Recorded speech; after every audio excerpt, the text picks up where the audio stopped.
너무나 좋은 새날입니다. 우리 아침 예배로 하나님 앞에 함께 나가겠습니다.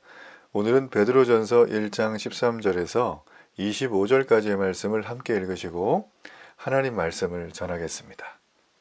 그러므로 너희 마음에 허리를 동이고 근신하여 예수 그리스도께서 나타나실 때에 너희에게 가져다 주실 은혜를 온전히 바랄지어다.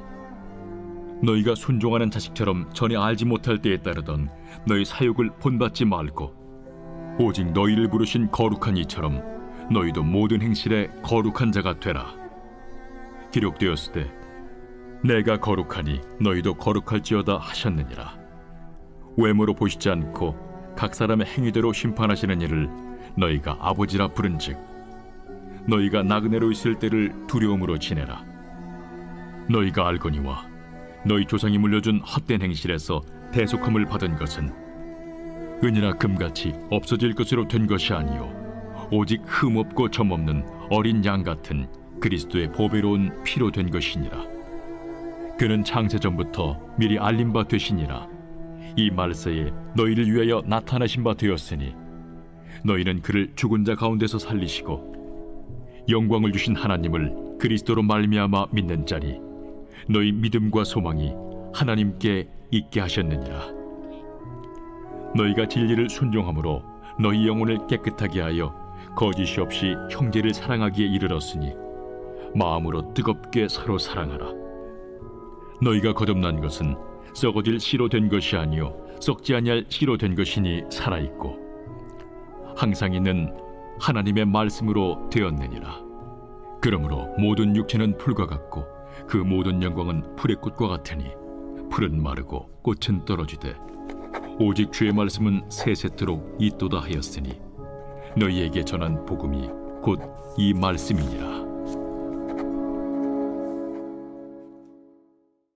당시 소아시아 전역에 흩어져 있었던 나그네처럼 살았던 성도들, 복음을 듣고 복음을 영접하고 복음대로 삶을 살아가기 위해서 그들의 삶의 터전이나 여러 가지 많은 어려움을 당하고 있었던 그들에게 오늘 이 사도 베드로는 1장에 마무리하는 그 부분에서 어떻게 하면 박해를 이기고 승리할 수 있는가라는 것에 대해서 알려주고 있습니다. 이 사도 베드로는 박해를 이길 수 있도록 힘을 기르라 이렇게 말하고 있지 않고요. 재정적인 지원을 해줘야 한다라고 말하지 않습니다. 그리고 피할 길이 이런 것이다 이걸 알려주지도 않습니다. 이게 다 불필요한 것이 아니라 이보다 더 선행돼야 될 게 있다는 거죠. 자, 박해가 왔을 때, 어려움이 왔을 때 믿음 때문입니다. 내 욕심으로 인해서 힘들고 고난스럽고 어디 투자했는데 리스크 커가지고 뭐 완전히 빚쟁이 되고 이런 건 아니에요. 믿음으로 살아가는데 박해가 왔을 때 오늘 이 사도 베드로는 흩어진 소아시아에 있는 이 성도들에게 이 얘기를 해줍니다. 당신들이 얼마나 큰 은혜를 받은 존재인가. 이걸 깊이 묵상하고 깨달으면 어떤 박해도 이겨낼 수 있다라고 말해줍니다. 자, 먼저 13절로 17절까지의 말씀은 바로 그런 내용들이죠. 자, 이 베드로는 소망을 가진 자는 거룩한 삶을 추구해야 된다라고 말을 해줍니다. 우리 15절이죠. 오직 너희를 부르신 거룩한 이처럼 너희도 모든 행실에 거룩한 자가 되라 하면서 구약을 인용을 해요. 16절에 내가 거룩하니 너희도 거룩할지어다. 이게 어디서 나왔습니까?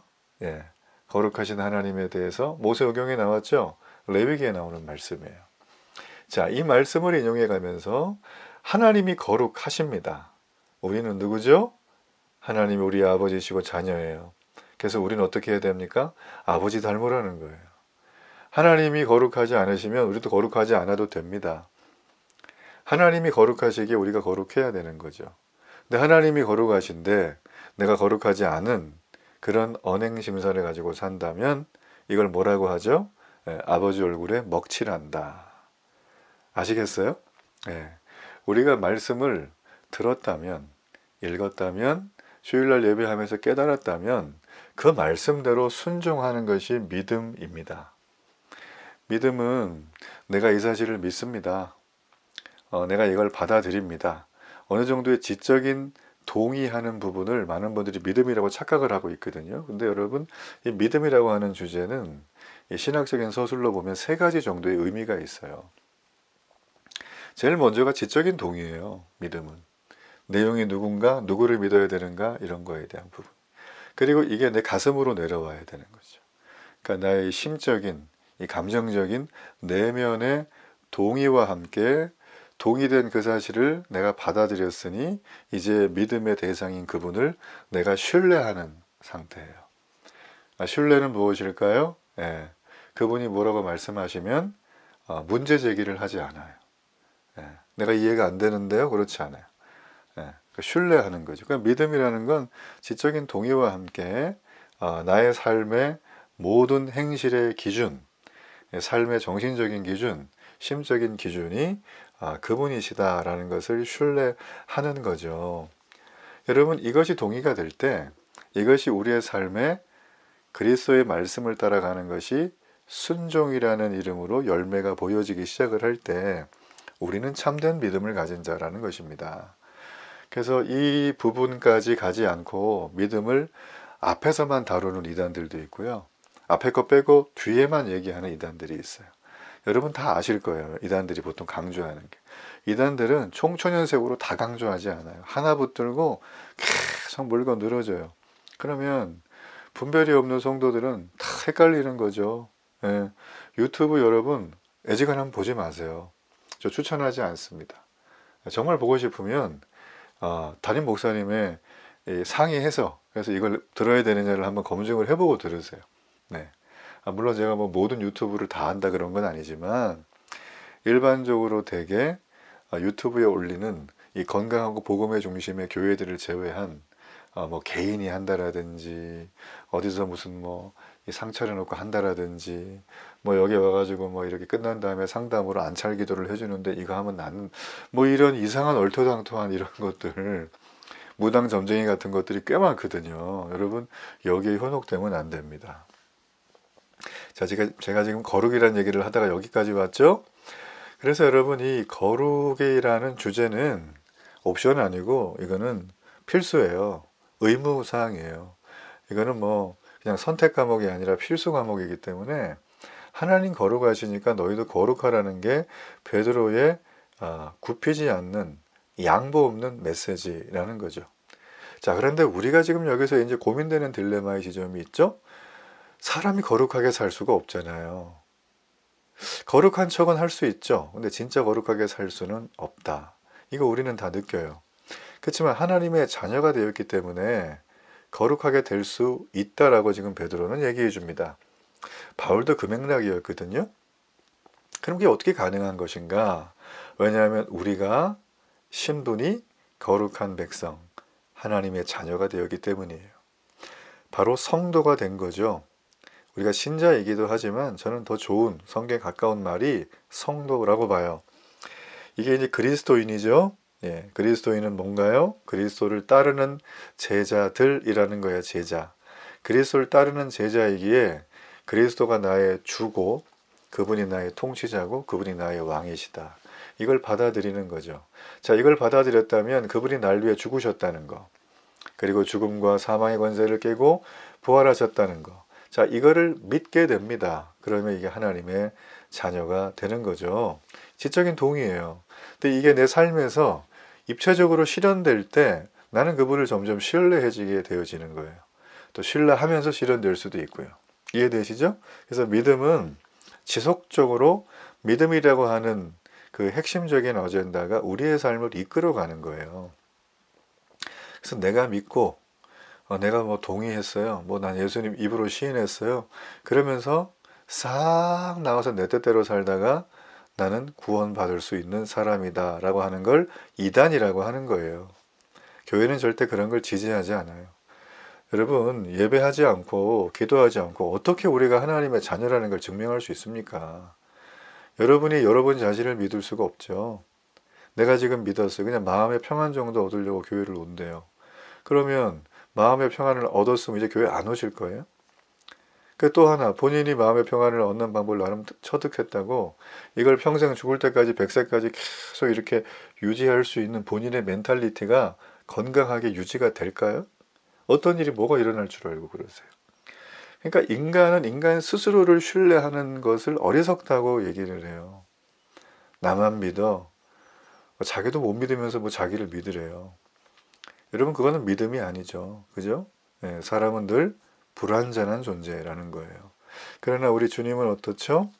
예, 우리를 위해서 죽으셨어요. 부활하셨어요. 우리가 하나님의 자녀가 되는 통로를 열으셨어요. 그래서 우리는 그 통로로 들어가는 걸 믿었다라고 하는 거예요. 통로로 들어가서 가만히 서 있으실 거예요? 아니죠. 통로 끝에 계신 하나님 아버지를 만나야죠. 이게 주일 예배입니다. 이게 여러분 성도의 교제고 제자 양육을 받는 이유고 우리가 소고를 보려고 세상에 나가서 복음을 전해야 될 이유예요.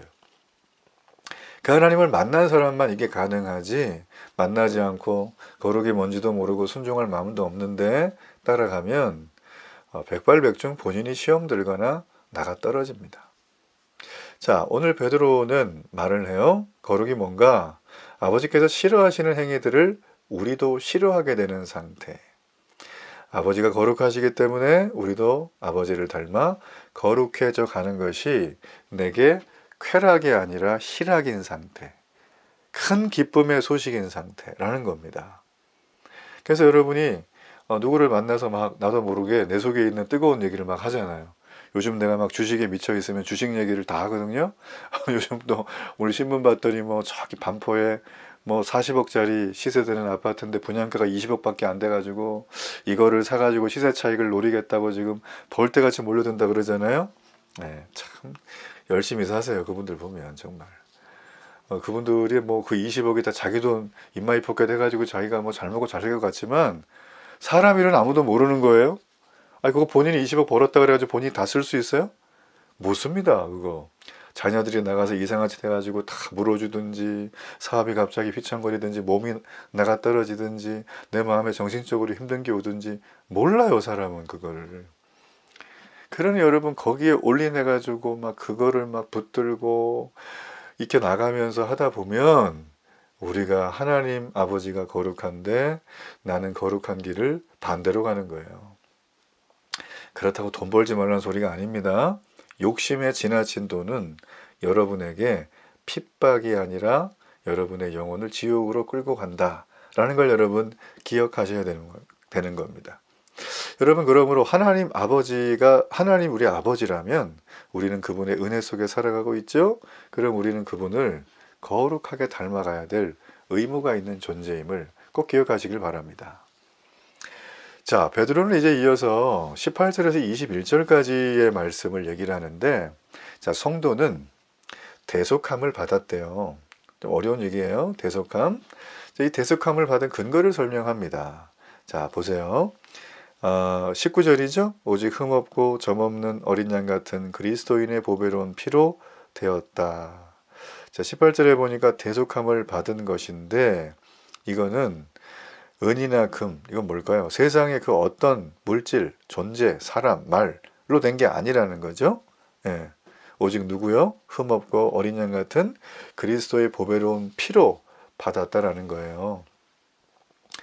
우리가 종교의 역사를 보면 이 돈으로 죄를 사하려고 했던 어리석은 시도들이 굉장히 많아요. 대표적으로 카톨릭의 면죄부죠. 예, 여러분 카톨릭은 이단입니다. 천주교는 이단이에요. 예, 이 얘기를 막 하고 다니세요. 왜 이단이에요? 그럼 제가 책을 소개해 드릴 테니까 그 얇은 건데 읽어보세요. 그 또 천주교를 옹호하는 책도 한번 읽어보세요. 비교를 해보세요. 도대체 여러분 생각에 뭐가 합리적인가? 예. 여러분 카톨릭이 그 중세 1000년 넘는 시간 동안 그들이 부패하고 타락했잖아요. 그래서 교회를 욕되게 하고 성직과 직분을 완전히 왜곡했어요. 그래서 개혁신앙을 추구하는 개신교가 생긴 거예요. 이게 하나님의 저는 은혜라고 생각을 합니다. 왜냐하면 구원의 그릇이 완전 다 더러워져 있거든요. 깨져 있고 누구도 그걸 통해서 구원의 길로 걸어갈 수가 없는 거죠. 이 천주교가 결정적으로 제가 이단이라고 말하는 이유는 바로 이 대속에 대한 교리예요. 그들은 19절과 같은 대속의 교리를 지지하지 않습니다. 그들은 여기다가 또 하나를 더 붙여요. 또 붙입니다. 이런 식으로. 이 보통 이제 전형적으로 이제 이단들이 하는 소리예요. 그래서 가톨릭이 했던 대표적인 게 뭐예요? 면죄부죠. 죄를 사해준다는 거예요. 예. 그래서 저는 참 정말 너무 가슴이 아프고요. 예, 너무 가슴이 아프고 이 11세기에서 13세기까지 당시에 뭡니까 우리 이슬람 세력들을 몰아내기 위해서 했던 십자군 전쟁.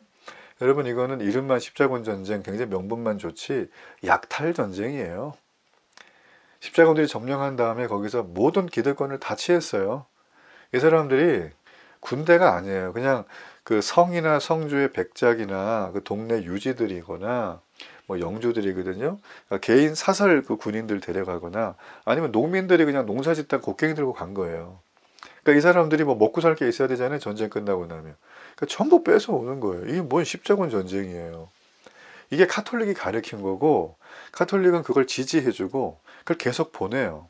그래서 무려 200년 넘는 시간 동안 유럽과 중동 전체에 수많은 사람이 죽습니다. 그리고 엄청난 파괴가 있고 그리고 종교란 이름을 가지고 자행했던 극악무도한 일들이 있어요. 이걸 다 누가 해서 백업을 해줬어요? 명분을? 카톨릭이 한 거예요. 여기에 대해서 카톨릭은 전혀 쏘리가 없습니다. 자기들은 하나님의 일을 했다는 거예요. 그게 어떻게 하나님의 일입니까? 그게 사람을 죽이는 건 살인이지 그게 어떻게 하나님의 일이에요. 여러분 개신교는 절대 그렇게 말하지 않습니다. 구원의 길은 오직 예수 그리스도 한 분이라고 말하지만 그렇죠, 그죠? 나머지 타종교, 다른 민족, 소외된 자, 나그네들, 세상에서 멸시받는 사람들을 이 사람들은 이게 없고 저게 없어서 차별하고 이 사람들은 절로 보내라고 하지 않아요. 여러분 이게 바로 개신교가 하나님의 사랑의 종교라는 걸 말해주는 것입니다. 여러분 그러므로 오늘 지금 여기 보게 되어지면 아무리 많은 재물을 준다 그래도 죄는 사해지지 않죠.